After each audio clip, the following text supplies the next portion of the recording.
ஆண்டவர் எப்படி தெரியுமா, நீங்க உறவுல ஸ்ட்ராங்கா உட்காந்துட்டீங்கன்னா உங்கள்கிட்ட பேசிட்டே இருப்பார் ஆண்டவர். ஆனா எந்த இடத்துல உறவு கட்டாகுது தெரியுமா, அதுதான் நம்ம இன்னைக்கு ஜெயிக்கணும்னு நினைக்கிறோம். என்ன தெரியுமா அது, நான் தேவனோடு இந்த உறவுக்குள்ளாதபடிக்கு ஏதோ ஒரு உண்மை கேடு என் தேவனுக்கும் என்னையும் பிரிச்சுட்டு. பாருங்க, ஒரே ஆலயத்துக்குள்ள 98 வயசு தாத்தாவும் உட்காந்துருக்கிறாரு, ஒரு 3 வயசு பிள்ளையும் தூங்கிட்டு இருக்கு.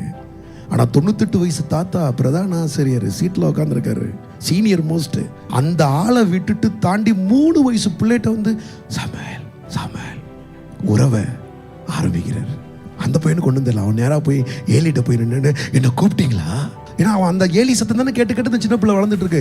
ஏலி தாத்தா கூப்பிட்ற மாதிரியா இருக்கேன்னு அங்கே போய் ஏலிக்கு புரியுது, என்னை தாண்டி அங்கே பேசுறாரு. அப்பயே அவன் செத்துருக்கணும். அப்பே என்னைக்கு உறவு என் தகப்பனை விடுகிறதோ அன்றைக்கு நான் டெட் பாடி. வாயை திறந்து சொல்றீங்களா? என் தேவனோடு உறவு துண்டிக்கப்படும் போது நான் பிணம். இப்ப கையை உயர்த்துங்க. என் தேவனோடு என் அப்பாவோடு உறவு இருக்கும் போது நான் பிணமாயிருந்தாலும் நான் ஜீவனுள்ளவனாய் மாறுவேன். கைகளை தட்டி கர்த்தரை ஸ்தோத்திரிக்கிறீங்களா? அல்லேலூயா, அல்லேலூயா.